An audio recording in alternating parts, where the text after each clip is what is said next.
into the most glorious weather here at Longmeadow. We've all shared the warmest February since records began.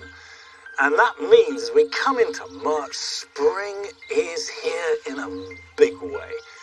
And here in the spring garden, that means that the snowdrops have finished, but the hellebores are coming to their very best. I've got a lot of oriental hybrids here, and I've discovered over the years that their offspring, and they seed very readily, are always worse than the parent. And if you're not careful, you end up with a lot of very ordinary, rather muddy colours. So what I've been doing for the last few years is adding brand new, really nice hellebores to replenish the gene stock, if you like. Now this one is Harvington White Speckled. You can see the outside as it hangs down is white and fairly plain, but lifted up and you have the most glorious speckled plum colours. That, of course, to attract the bumblebees in to pollinate them.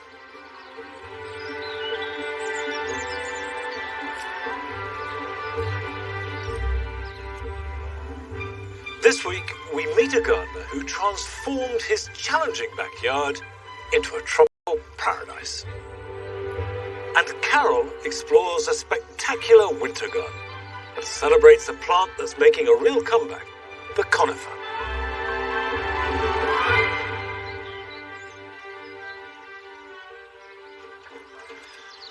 Let's go. Come on, Nige.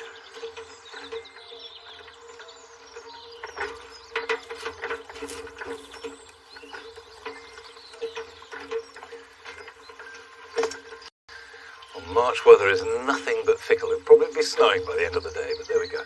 Now, this is the Paradise Garden, and you may remember that in October I planted these crab apples. Well, since then, I've planted acuminata tulips, a species tulip with long, very delicate petals. And the big thing, big difference, is this.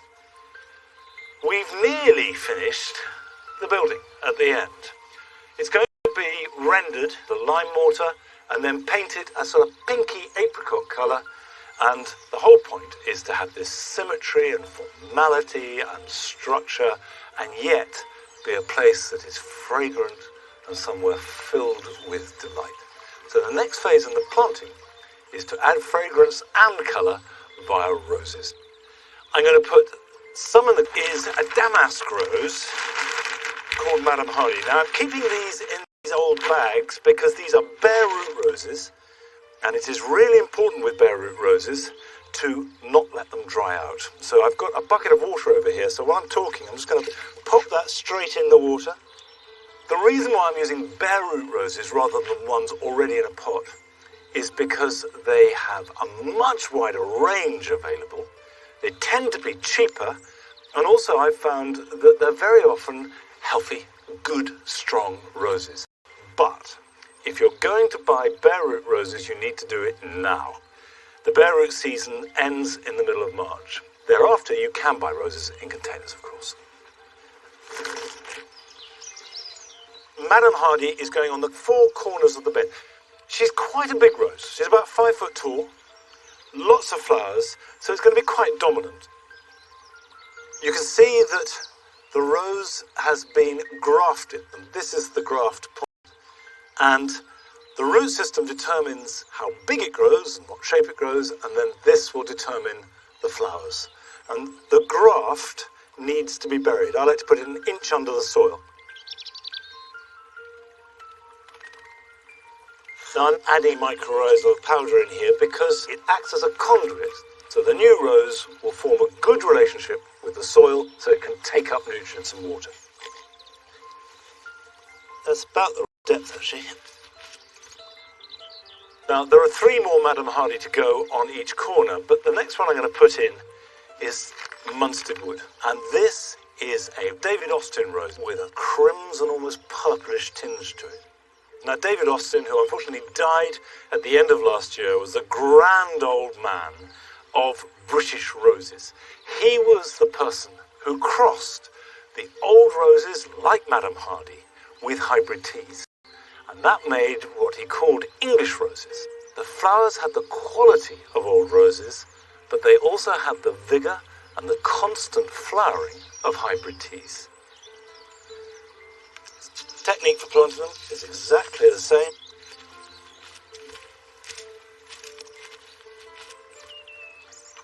You'll notice that I didn't add any compost to the planting hole. And that's because I want the roots to go sideways. I want them to go looking for nutrition.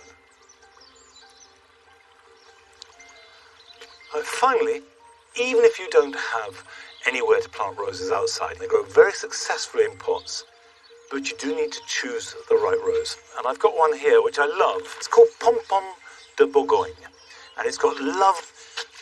And that will just have a little soak while I prepare the pot. This is terracotta. I put crocks in the bottom, and I've mixed up a good potting mixture here. I've added extra grit, I've added some garden compost, and also a shovelful of garden soil. And that will add bacteria and fungi to the mix and just keep the whole thing healthy. Now, to put this in here,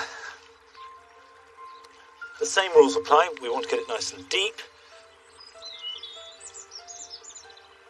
Now, just to make sure that the compost gets in amongst all the roots, what I'm going to do is just wiggle it about a bit, because what you don't want are air pockets of any kind.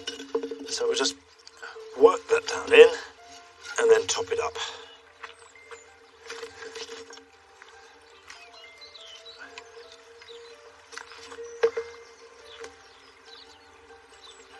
Leaving enough room so I can water it without the water bouncing off and falling out of the pot.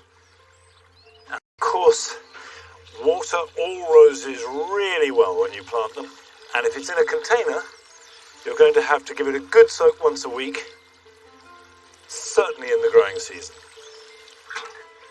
Now, this is the beginning of putting layers of colour and fragrance into this paradise garden, which should be a retreat from all the stresses and strains of the outside world. And in fact, last summer we visited a really good example of this. We went to Broadstairs in Kent to visit the garden of Dan Cooper. And when he went there for the first time, it was a very unprepossessing small backyard. But he has transformed it into something magical. I'm known as the frustrated gardener, and that's because I'm obsessed with plants, but I have only a very small space to grow them in.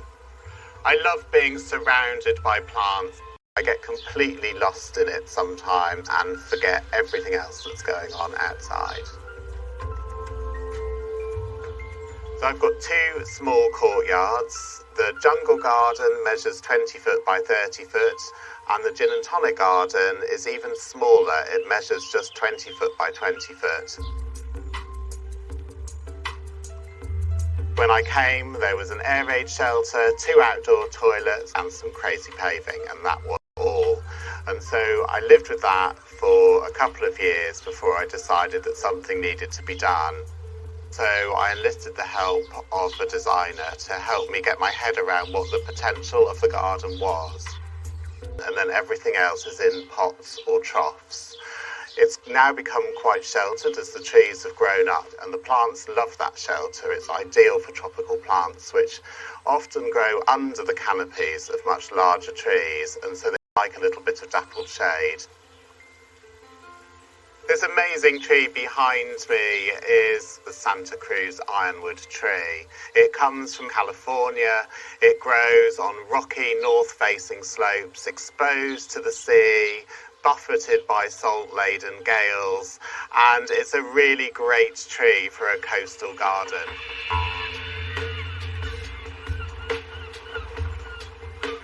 One of the stars of the show is Canna musifolia, which is a canna that believes it's a banana. It has huge green leaves with a flush of red, and it shoots up 10, maybe 12 feet in a season. At the end, if I'm lucky, I might get some very small red flowers. They're definitely not the main event. They're a bit of a bonus. But what I really grow it for is that amazing foliage and the extraordinary height it brings into the garden.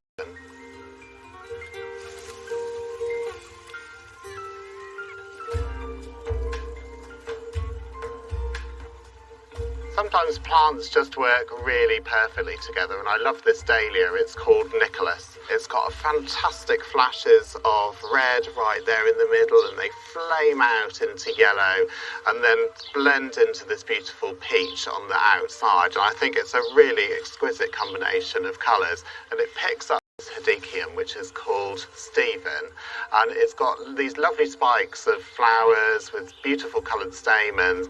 So Stephen and Nicholas make perfect partners.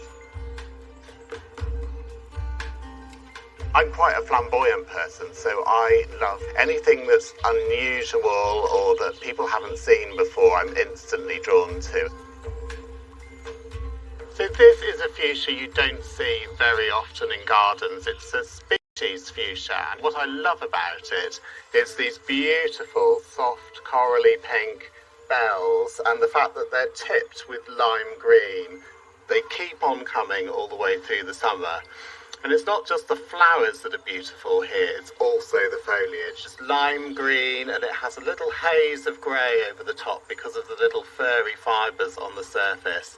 The midrib is pink, and then as the new foliage emerges, it's even paler green, and the whole thing is very pretty and elegant. And I love it because it suits my style of gardening. So I would encourage anyone with a really small garden to think big about what they want to do. I nearly fell into the trap of thinking very small, of not really being ambitious enough with what I could do. Make it what you want, and don't feel that there's anything really that you can't grow, because with a bit of thought and attention and planning, you can grow almost anything in a small garden.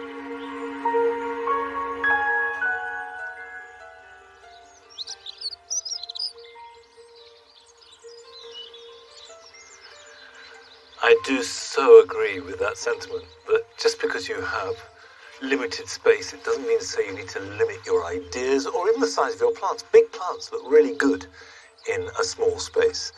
By the same token, small plants can look really good in a big space. And I love the way that at this time of year, as we come out of winter and into spring, you get these jewel-like plants, whether they be the sort of dwarf daffodil tete-a-tete, or the grape hyacinth, or the lovely irises. The only problem this year has been is that they all came so early. The irises are nearly through. But from late January onwards, you get these fabulous, intense colours.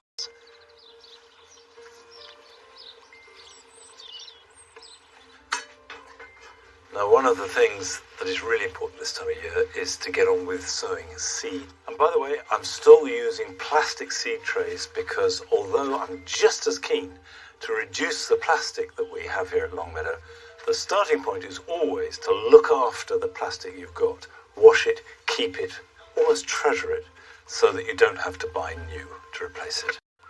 Now today, what I want to sow are 2 seeds that are for summer and one which is a real fast turnaround crop. I'm going to start with some chilies. An early jalapeno is a good chili, spicy but not too hot. So a peat-free compost.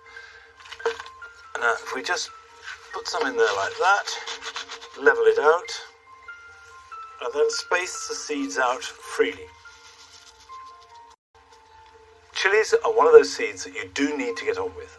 They're quite slow to get going, so the earlier you sow them, the more chance you have of getting a decent harvest towards the end of summer. So what I do now is just to press that down. By pressing it down like that, I'm getting good contact with the seed and the soil, and then I'm going to lightly cover it, and it's as easy as that. Label it, and then a good idea to put the date on it. 20 degrees. So either on a windowsill above a radiator, on a heated mat if you've got it, and if you're sowing a lot of seed, a heated mat is a really good investment. Right, next we're going to sow some tomatoes. I've got black cherry, which as the name suggests, is a dark colour and a cherry tomato. Now tomatoes take about 2 months to get to the point before you can plant them out. You don't want to put them out into the garden until the nights warm up. If you've got a greenhouse, of course, you can put them in there as soon as the plants are ready. These will grow quicker than chilies and will be ready to prick out in about 3 weeks' time. Again, I'll just make contact so the seeds are really touching the compost.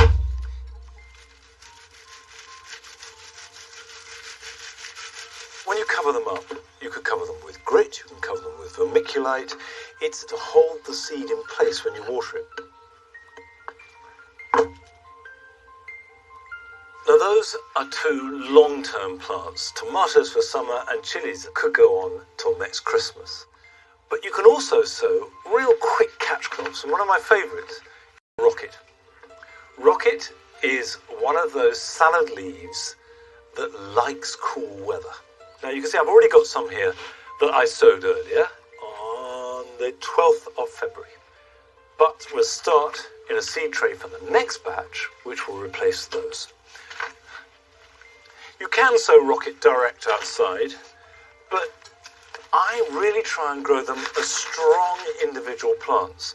Now, with rocket seed, you do have lots of seed in the packet. And I just sprinkle them fairly thinly. As a rule with sowing seed, better to sow too thin than too thick.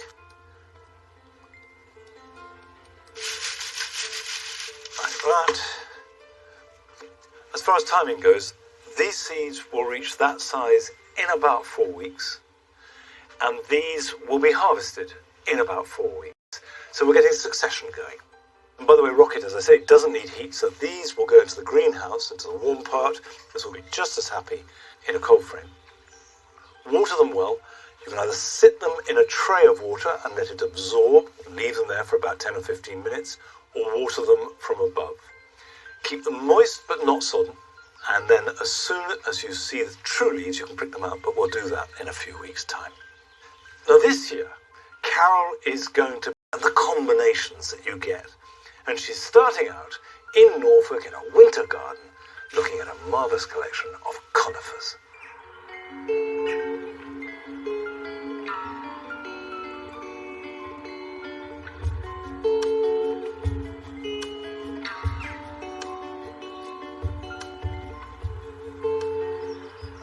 For some of us, our gardens can be very uninspiring in the winter. There's no colour about, everything's dull and drab. But here at Bressingham Gardens, that picture is completely reversed. The whole place is a sparkle with colour, wonderful shapes and forms, and the plants that create this picture more than any others are the conifers.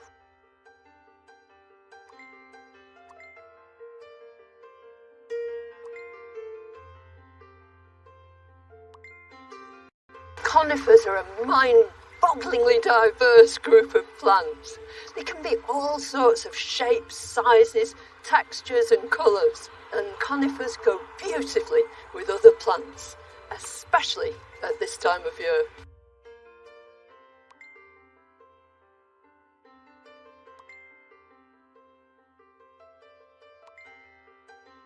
What a symphony in gold and purple, full intense, rich colour.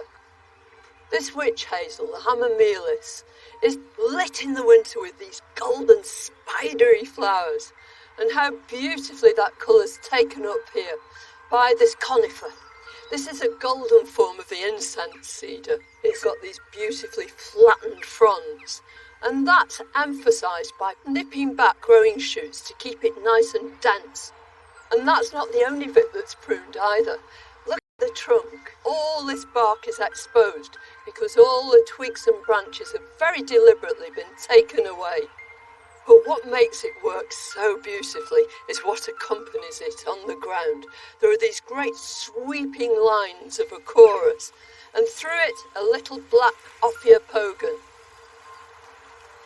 And as if that wasn't enough, here and there are these surprises, hellebores popping up, and snowdrops sprinkle through the whole thing. And it's the kind of combination that any of us could emulate in our own gardens. It's just something that you want to rush home and do yourself.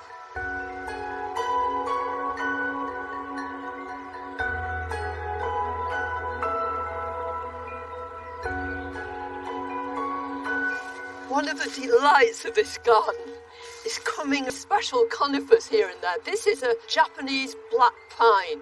So this time of year, it's got an extra special feature, and that is these new emerging buds, which are just like silver candles, and they pick up the white bark of the vetula in the background.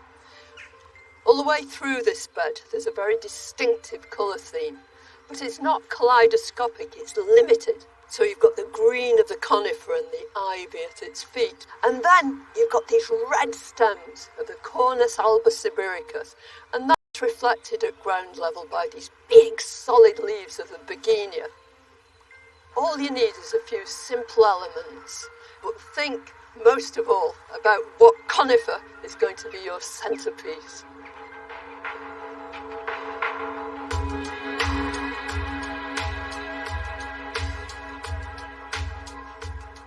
Don't these really prove the point of just how wonderful conifers can be? These little blue spruces here are going on for 20 years old, and so too are the pines in front of them. They're so slow growing that they'll maintain this kind of shape, and they really help to accentuate the whole curve of this path. I think what's so lovely about them too is that this sort of solidity is emphasised all the more by putting behind them as a kind of theatrical backdrop this lovely Cornus midwinter fire. And then running through the whole bed is stachys that melds the whole planting together, and punctuated here and there by this little jewel-like Crocus thomasinianus. The whole planting works so beautifully together. It's totally inspiring.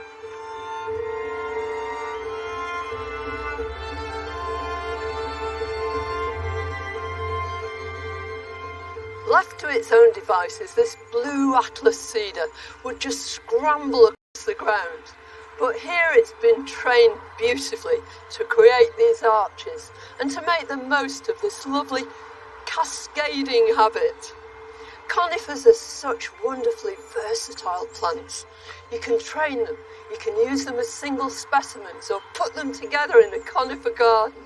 But I think the very best way of using them of all is to put them together with other plants, thus creating a gallery of form, texture, colour.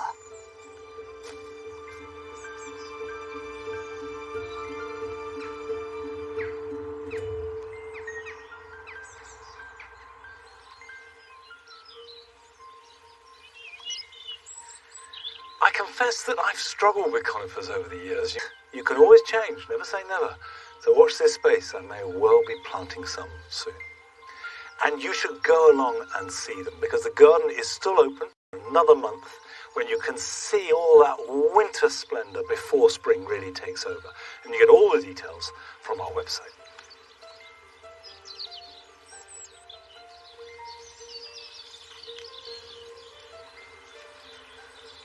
One of the disadvantages of this early spring is that the winter jobs become much more urgent. And one of those winter jobs is pruning of fruit trees, particularly apples and pears. This is a job that normally I'd say should be done by the end of March. I would now say this year you should do it as soon as you possibly can.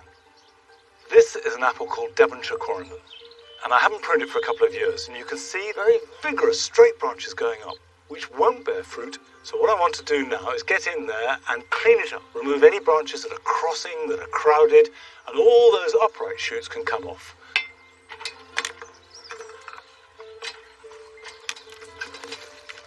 Now what I'm looking to do is declutter it, remove any tangle of branches. And this branch, for example, is too close to the one below it. So I get in there and just cut that back.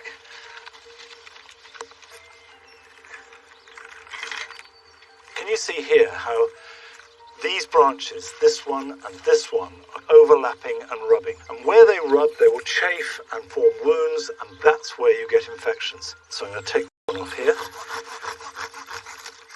like that.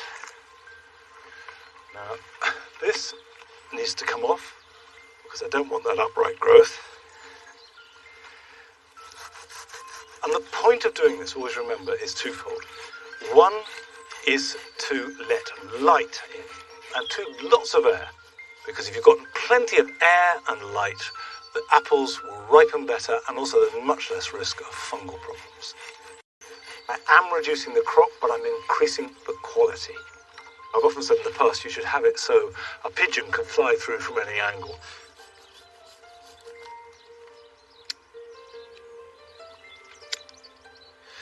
The thing that is really essential to remember when you're pruning at this time of year is that winter pruning stimulates strong regrowth. And if you want to permanently reduce it, then you do that in summer. Now this is a job that I like to take my time over. But if you haven't got a fruit tree to prune, don't think you've got away with it, because here are some jobs that everybody can do this weekend.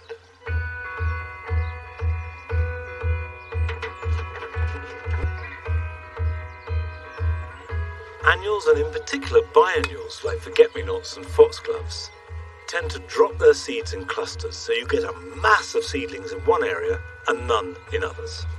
So if you thin out the seedlings you have and transplant them so you get an even spread across your borders, you'll get a really good display without in any way damaging the plants.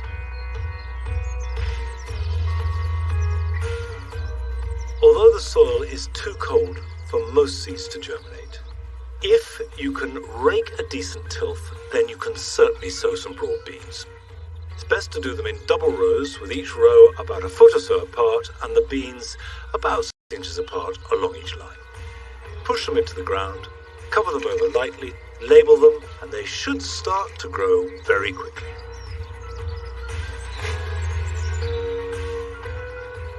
The late flowering clematis, like Clematis viticella, carry all their flowers on new growth. And if you leave them unpruned, you just have bare stems and then a mass of flowers at the top. So cut them back hard now, and you can go right back down to the lowest bud. This will mean that the new growth has plenty of light and air, and you'll have flowers all the way up the stem.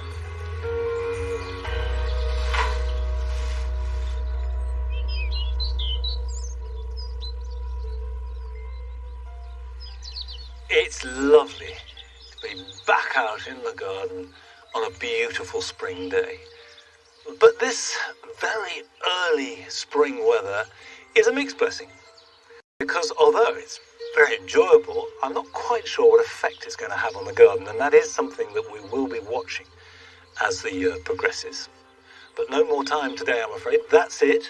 But I'll be back here at Longmeadow at the same time next week. So until then, bye-bye.